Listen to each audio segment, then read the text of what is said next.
What's going on, you guys? Here with Steve. We're on our way to the 2024 spring clampout.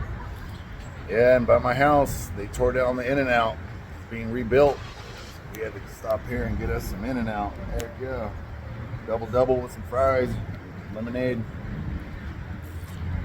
Delicious. And from here, what are we, 2.5 hours? Something like that. Yeah, like 2.5 hours. So probably won't record a whole lot tonight just because when we get there it'll be dark. We'll see. All right. It is Friday, about 9:30 or so. Not sure what we're checking out here. Has a little sign. Come on, two can go in Who at a time. passed this way? Quit holding hands. It goes Left faster. side, one right side, guys. Jeremy doesn't even have to go through it. He gets walked. Pretty cool. Look at this thing. Come on, guys, you're not using the right side. Hey guys, let's button it up here. One thing I want to remind you, hey, quiet on the set. I want to remind you guys, when you get home and you get to a full-size computer, open this up and look at it, and you see all these men praying to God before they ship out. This is very special spot. In their hand out there. Yeah. There's only, oh wow. Serious business here. All right, we're getting the last couple guys in here. We got to be over at the pump station at 10:45. So we're doing good because we have that one other stop.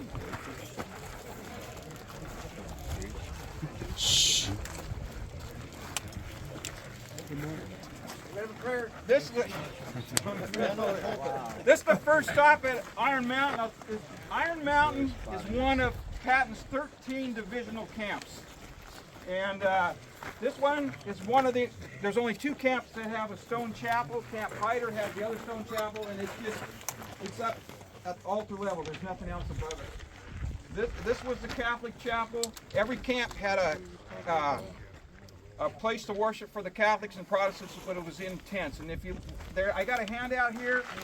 You can see what the tents look like. 95% of the tents look like the picture in the back of the handout. There's the rectangle tents with the big pyramid top, and there's thousands of them. So this was a divisional camp. Patton put 1 million. He was only here for 3 months on the training center. He was gone. He was back all over Europe.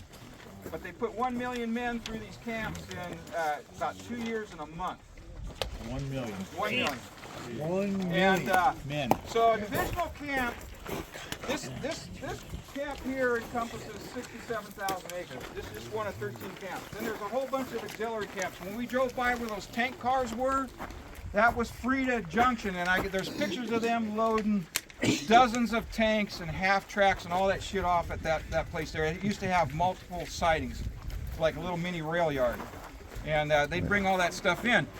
So at this camp, like I said, they would put 15,000 guys here. They would stay here for 3 to 6 months, depending on what it was. This was kind of the end of what they call a training pipeline.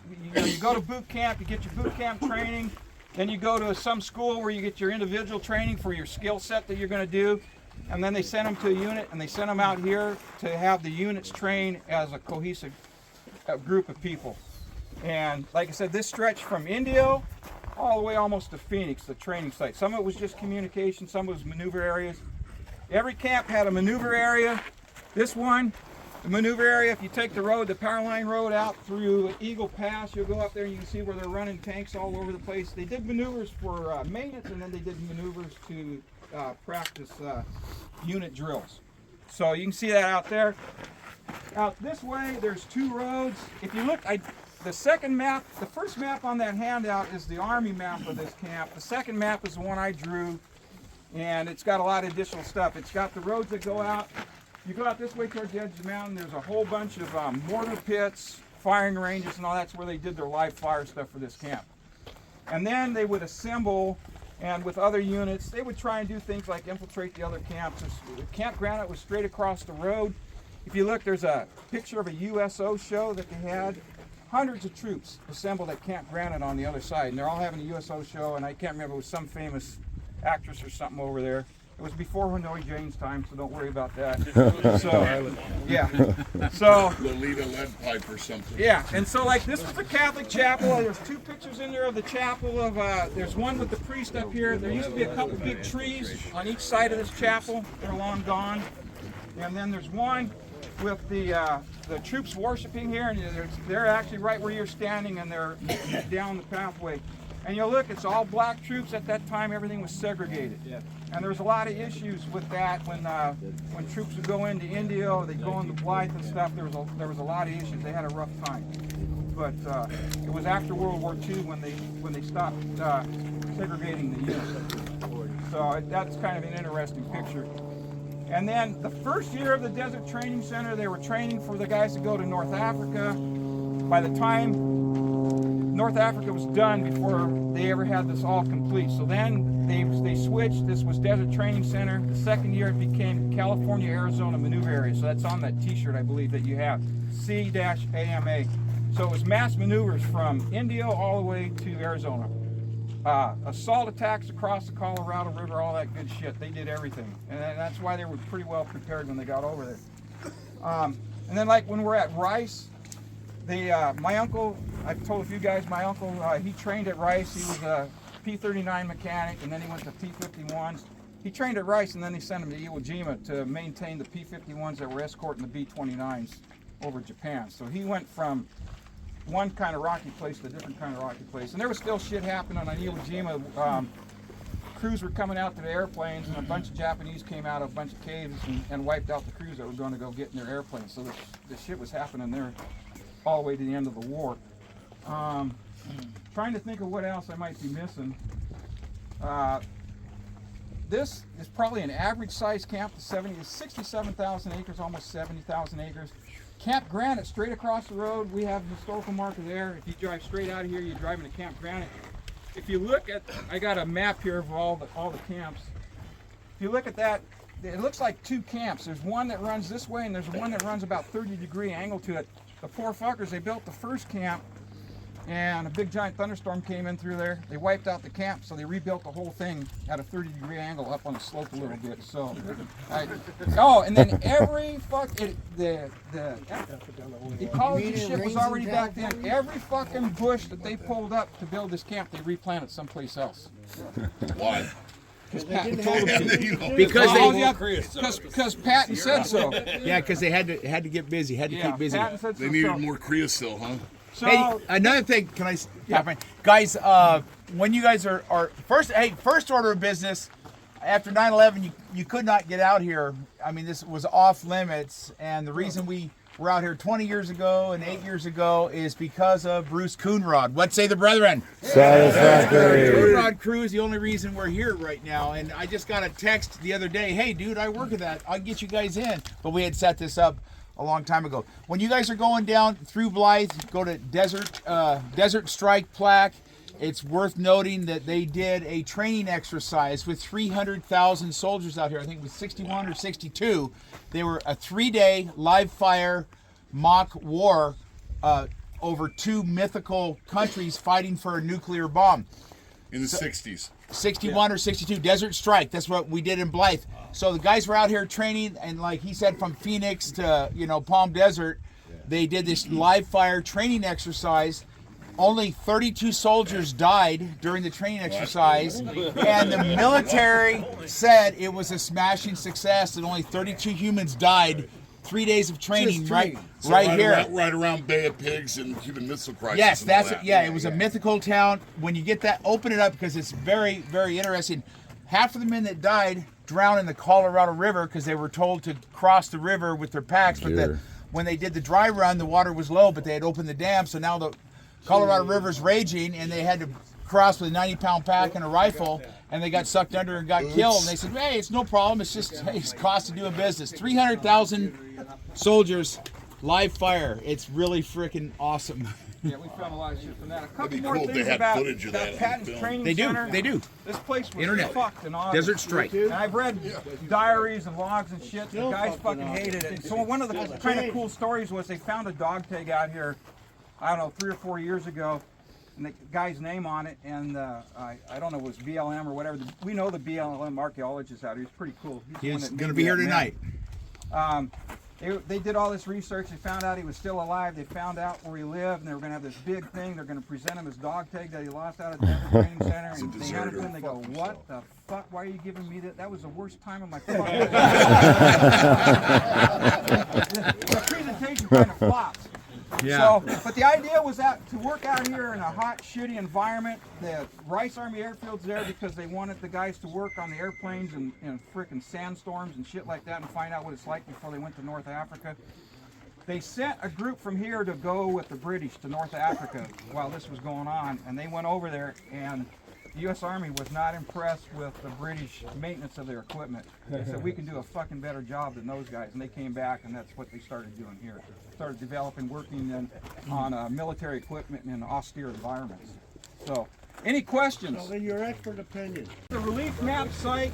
Any of you guys that got the handouts, or you can show them to other people, you can always find the administrative area on these camps. There's a circular area, and they would circle all the offices around the administrative office, headquarters, all that shit around the headquarters site. So if you look at a map, you can always find out where the headquarters were because it has that circle. I think maybe they even had a flagpole in the center of the circle. So we're going to talk about this relief map. And this relief map, if you look at the map I drew, it's right adjacent to the headquarters area. So the fucking colonels and the generals and all that shit didn't have to walk very far. Everybody else could walk. They would walk out their doors. So there's two camps that have a relief map. Camp Iron Mountain and Camp Rice, divisional camp. Not the Army Airfield. It's the next camp east of us, just a few yards. That relief map they didn't find until a couple years ago because it's really tiny. It's probably 1/10 or less the size of this one.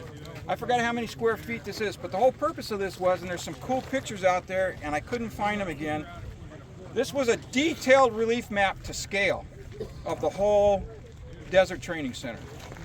And in the pictures, and you can see they coated it with something to hold it in place a long time ago. You can look, you can kind of see slabs and stuff.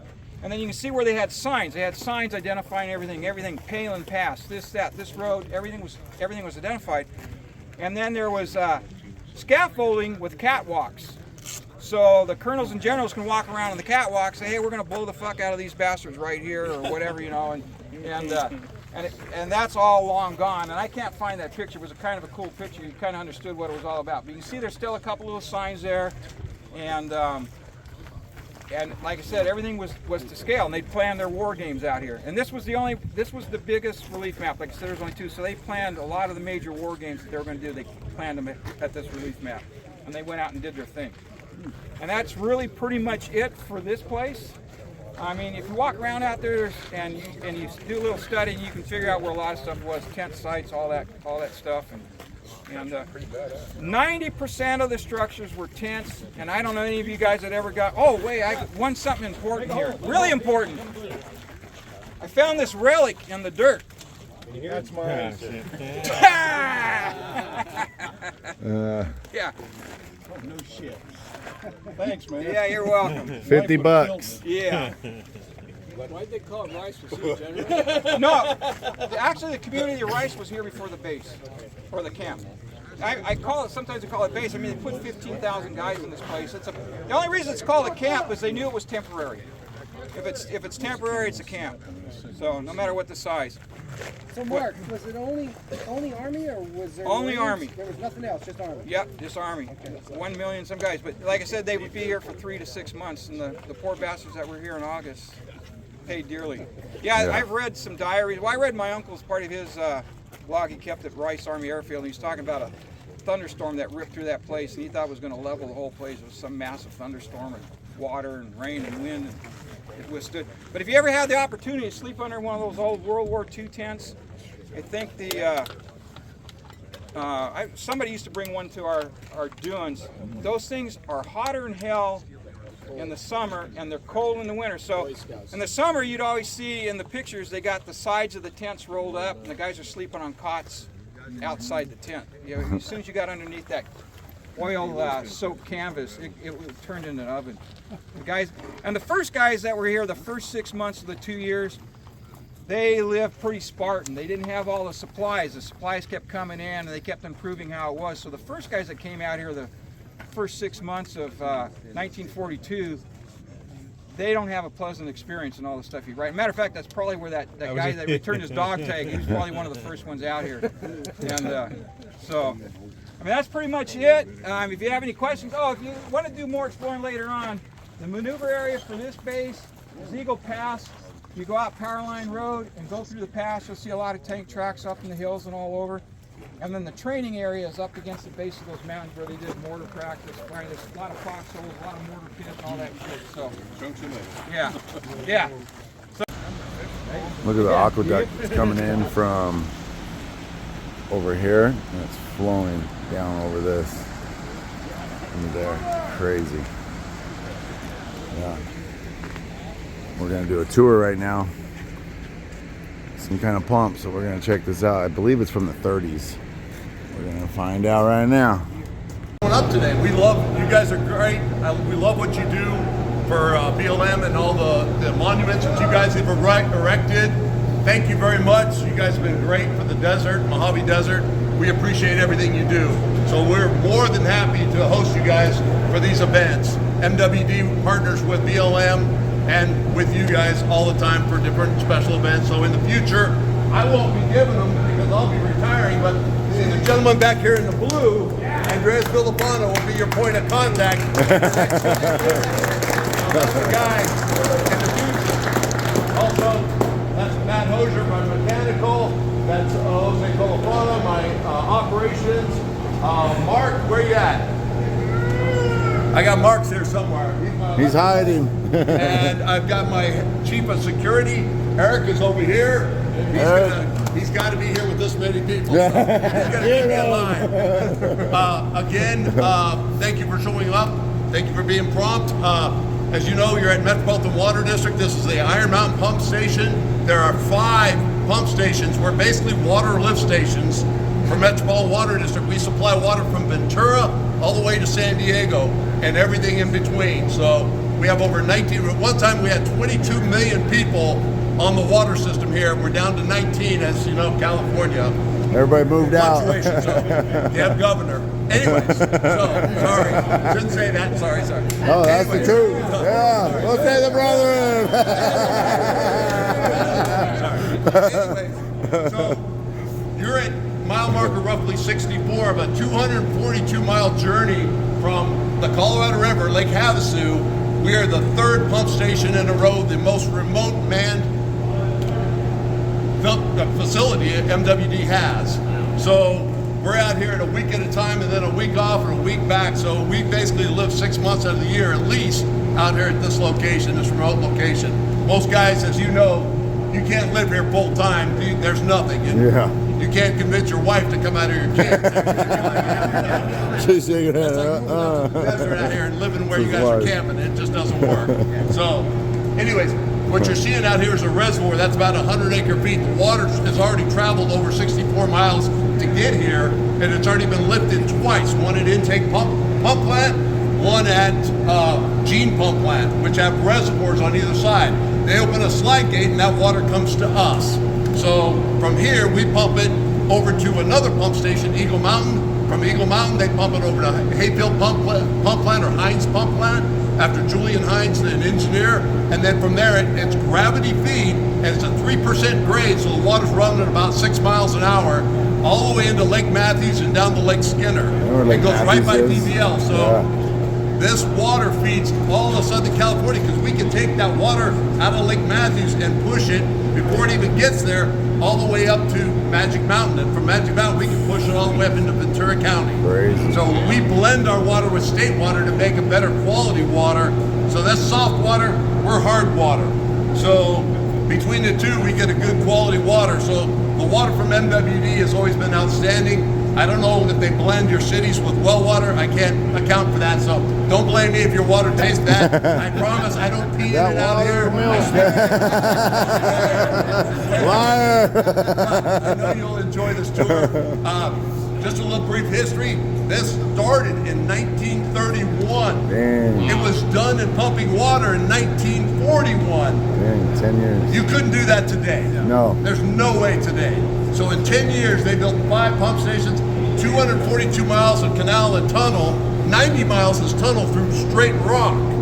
Do that today, you couldn't do it. So at the time, they had thousands of men working on this because it was during the Great Depression. We have looked up paperwork. They were getting $1 a day plus food. That's what they were paid. And that was Killing good money it. back then, Yeah. especially if you were eating. So if you brought your own vehicle to work out of, like a big truck, or brought a piece of equipment, they gave you an extra $2 a day if they could use your truck or your equipment. So, and then during that time, Patton was out here, which I'm sure you guys are all going to have seen or going to see, was staged out here, and there were several wars between MWD and Patton and the U.S. Army, because the U.S. Army just came and stuck hoses in, started pumping water out, and all of a sudden our canal went dry several times when we're trying to pump water to L.A. So Patton was, yes, he was exactly that way from our historical book. So here, as you see the silver pipes going up the hill, those are 10 foot in diameter. We're moving about 1,300 CFS right now, 1,400 CFS. That's cubic feet per second up that hill. Damn. Through 10, what's that? Yeah, 7 pumps right now. So we can fill an Olympic-sized swimming pool in about 5 seconds. So we're moving a river. And right behind you, which you're standing around, is one of our pump assemblies with the stainless steel impeller on it. You'll get a closer look downstairs. That impeller weighs 11,500 pounds. Damn. So we're moving over a ton, well over a ton, rotating mass. So we'll take a better look at one down on the floor here in a minute. Any questions right off the bat? When Davis Dam cuts down their releases in the wintertime, does that affect your flows? Yes. Well, we are a unique company. We are both federal, because the federal waterways are mandated by the federal government, Colorado River included, state, because we were financed, we're state property. We're the 3rd largest landowner in the state of California. And we're very unique because all these transmission lines, we own them all. There's 1,196. We maintain over 550 miles of dirt road just to maintain our canals and our transmission line roads. So all the way to Las Vegas, where we buy power from Hoover Dam, Boulder Dam, at $0.25 a kilowatt, because we own the first 3 units, the hydro units, at Boulder Dam, at Hoover. Just recently, about 15 years ago, we re-signed a new deal with them. We gave them those 3 units, and they gave us $0.25 a kilowatt for the next 100 years. Nice. So that way your water stays cheap, because if you're at your house, you'd be paying 28 to 31 cents. Some people at peak is 51 cents a kilowatt. Your water would be more than gold, liquid gold coming out. So our electric bill for our whole MWD runs about $90 million a year. Wow. So that gives you an idea, and that's us out here in the desert only at $0.25 a kilowatt. So, which is cheap. Explain please the experience with the Quagga muscle, and explain shutdown, water when you drain 200 miles. Yeah. You're making it week after week. Right. Week after they were here last time, we actually do a shutdown, usually every February. This year it was in March. We shut down the whole Colorado River aqueduct, go and scrape, do all our heavy maintenance, and we look for quagga too at the same time, because we actually have to introduce chlorine into our canal to make sure to kill any quagga mussel, because we don't want to contaminate our inland reservoirs. So, 30,000 a month or 300,000? It's like 300,000 a month for quagga mussels. 300 grand a month to kill those little sons of bitches. If you can figure out how to cook them and make a fortune, you'd make a fortune. I swear, harvest them and cook them like oysters. Anyways. Tacos. Yeah, tacos. Okay, Iron Mountain. These are 4,300 horsepower units. We're the smallest of all the pump stations. We only lift 144 feet, where Eagle is 439 and Hines is 441, and their units are 12,500 horsepower. But they have a mix because of the way the contracts ran. They've got GE, Westinghouse, and Elliott units, where we're the only plant that has all one unit, and it's Allis-Chalmers. And we've had no problems with these. We've had units here that run 3 years consistently never stopping. You used to change the brushes on the fly, so these things never shut down if we can help it. That's because they love to run. As soon as we shut them down, we start having problems. They don't like to be cold. It's like an engine. You keep it running, keep changing oil while it's running, it'll continue going on. As soon as you shut it down, it cools down, everything starts breaking apart. So. Yeah, and he's not allowed to tell you this, but as a teenager, he was out here shooting skiing and may have accidentally killed a dove or two or fell in the water and swam. The world has changed now since 9/11. But yeah, can you imagine growing up here, swimming in that, or accidentally falling in that water? Falling in the actually water. spearfish. We were allowed to get in the water. We can't do that anymore. Sorry. No swimming in the canals. We used to water ski the canals over high speed. This is on the outside of the road, so you could be towed behind an old Chevy truck. That was when I was about 13. That was a long time ago with a crazy friend. Anyways, we're going to walk in the control room, and we got to be real careful in there because that is the brain, and that is all covered legally. We can't touch anything. Let's just put it that way. And I got to tell you, no photography inside the control room. Okay. And that's a new rule because of the equipment that's in there is tied to the grid system that runs all of the West Coast, which is from basically the Rockies west. So we oversee all. We're tied in the grid. We trip here and cause a problem, we can wipe out the whole West Coast, shut down the whole West Coast, and that would be trillions of dollars. So they don't want any of that information out. So the only place you can't take pictures is in the control room. Please, out when you're back out on the floor, we'll get set back up. So right now we're going to cruise in there. Please don't touch anything. No push, no buttons. No photography. It's down by the punks.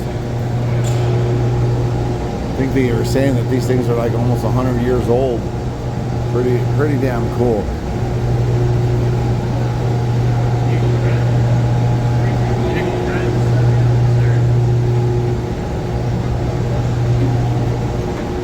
We'll get some more information over here somewhere.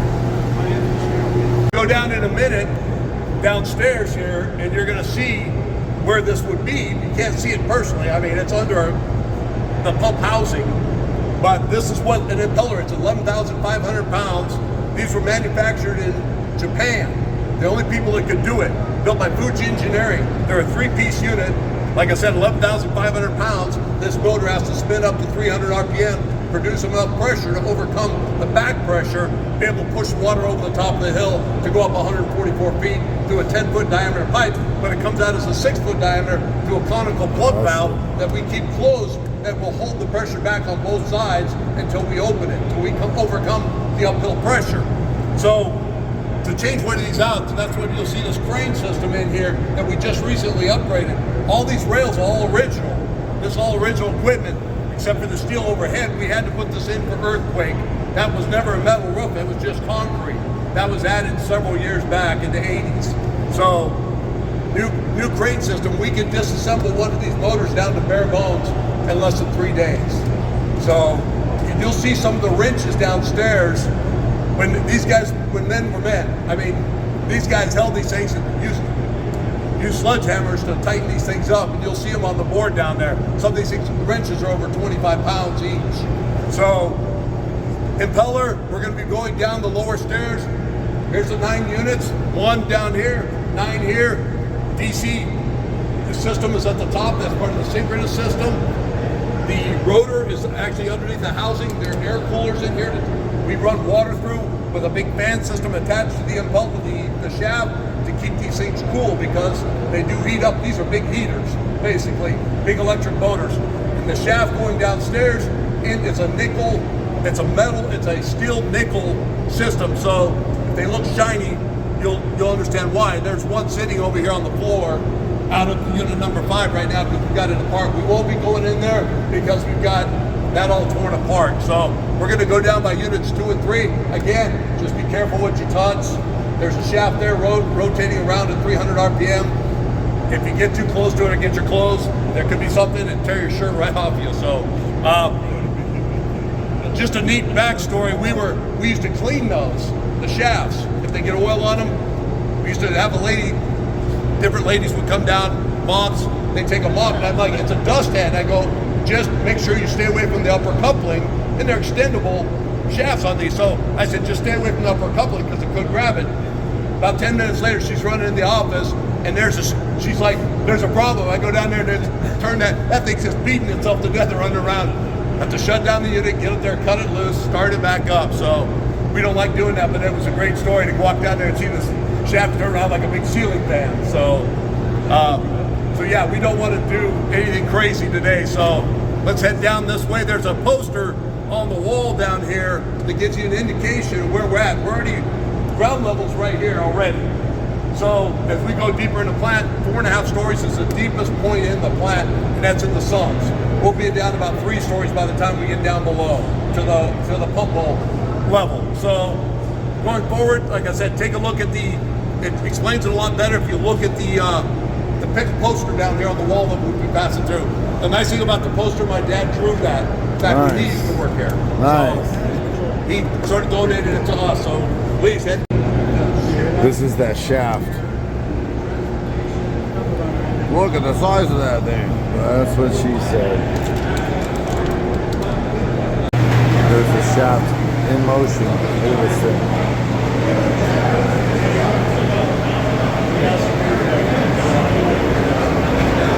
That is insane.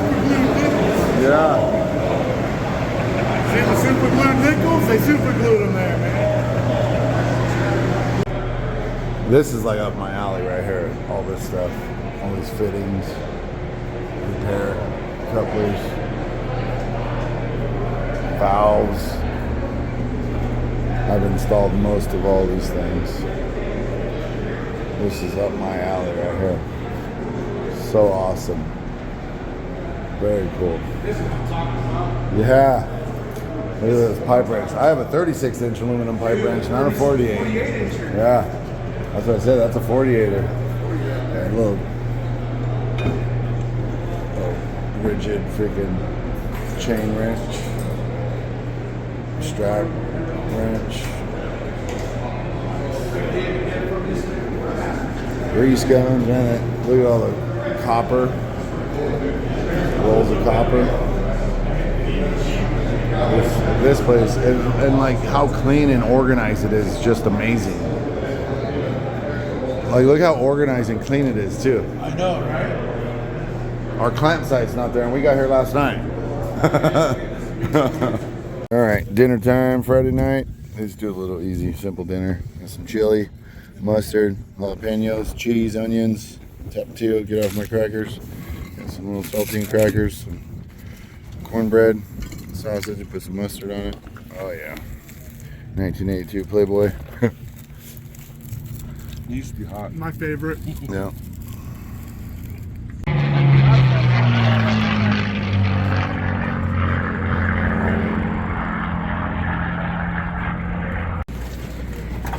Back with up my lunch, had a cheeseburger with all the fixings, hot dog, potato salad, mac salad, chips, cookies, all the fixings. Everybody's eating. Yeah, the wind picked up a little bit. What's up? We're at the cook shack. Yeah, we're gonna check out the steaks. Aluminum foil. Check this out. Bunch of ribeyes. Look at this. Look at that. All these are full of steaks. All these are full of steaks. Got some steaks over here, some more steaks over here, and more and more as far as the eye can see. Metal pans. Okay. Yeah. 2 or 3 more easy. The cook shack, they serve dinner about 6, and these guys have probably been cooking for over an hour. There's like 700-800 people here. More and more and more. Hey, your steaks are on fire. Let's say it's a brethren. Satisfactory. Man, here is the cook shack trailer, big rig trailer, full of everything.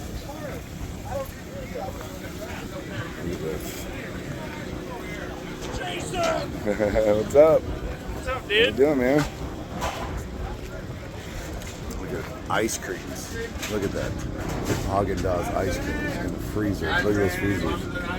It's insane. Bags of onions, just big old pots.